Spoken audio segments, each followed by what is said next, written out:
Napikon si Cooper Flag kay Salty Aldama. Nakipagsagutan naman si Klay Thompson kay Ja Morant. Muntik pang magkagulo mga idol. Napadasal na lang si Cooper Flag. Dallas Mavericks versus Memphis Grizzlies. No Ja Morant for the Grizzlies. Well, opening quarter, unang nakabutas ang Dallas sa opensa. 6-4 run naman para sa Memphis Grizzlies. Maalat si Cooper Flag. Only 2 points lang ang top rookie sa opening frame. Si Brandon Williams at Max Christie ang sumasagot sa opensa ng Dallas. Well, maaga rin nagparamdam si Klay Thompson. Back-to-back 3-pointer kagad ang kinana. Total of 6 point agad para kay Klay. Buhat naman ni Brandon Williams ang Dallas with 10 points. Habang ang Memphis naman ay solid din sa opensa. Kahit walang Ja Morant at Jackson Jr., nakakasabay pa rin naman sila sa Dallas. Kaya nagtapos ang first quarter. Nadikit lang ang talaan. 22-21. Dallas lead by 1 point.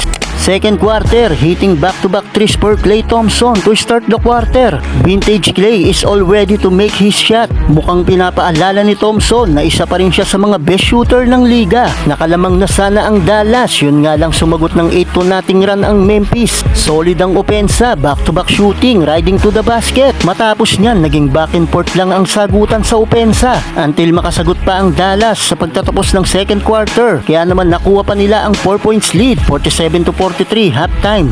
Maalat si Cooper Flag, hindi maramdaman sa opensa mga idol. Mabuti pa si Klay, may double digits na. Entering the third frame, sinimula ni Salty Aldama sa floater. Eto mga idol, hindi umubra si Cooper Flag kay Zach Edey. Sinubukang salaksakan pero ganito ang nangyari mga idol. Bagsak ang number 1 pick rookie pero natawagan naman ng foul si Zach Edey. Well, nagpatuloy ang sagutan. Pahiya pa si Daniel Gafford. Butata ang inabot kay Zach Edey. Tilapon sa sahig si Gafford mga idol. Well, hindi pa rin pinapasok si Klay Thompson. Naghahabol na sila ng 7 points. Eto na si PJ Washington, putback dunk. Kailangan na magparamdam ni Cooper Flag. Riding dunk for the top rookie. May kasama ng gigil.